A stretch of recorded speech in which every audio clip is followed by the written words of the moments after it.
சிலர் யோசுவா 3ஆம் அதிகாரம் 13வது வசனம். சம்பவிப்பது என்னவென்றால், சர்வ பூமிக்கும் ஆண்டவராகிய கர்த்தரின் பெட்டியை சுமக்கிற ஆசாரியர்களின் உள்ளங்கால்கள் யோர்தானில் தண்ணீரிலே பட்ட மாத்திரத்தில் மேலிருந்து ஓடி வருகிற யோர்தானின் தண்ணீர் ஓடாமல் ஒரு குவியலாக நிற்கும்.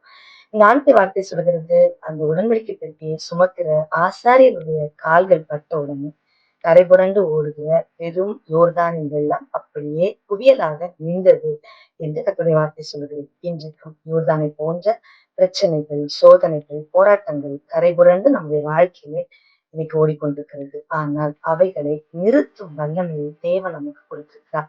இந்த வேத பகுதியை வாசித்து பார்க்கும்போது வெளிப்படுத்தின விசேஷம் 1ஆம் அதிகாரம் 6வது வசனம் சொல்கிறது, நம்மிடத்தில் அன்பு கூர்ந்து நம்முடைய பாவங்களை நம்மை கழுவி நம்ம பிதாவாகிய தேவனுக்கு முன்பாக ராஜாக்களும் ஆசாரியர்களும் ஆக்கின அவருக்கே வல்லமையும் மகிமை என்று எழுதப்பட்டிருக்கிறது. ஆண்டவராகிய இயேசு நம்முடைய இரத்தத்தால் நம்மை கழுவி பிதாவாகிய தேவனுக்கு முன்பதாக ஒரு ராஜாக்களாக ஆசாரியர்களாக ஆண்டவர் பெருக்கி வைத்திருக்கிறார்.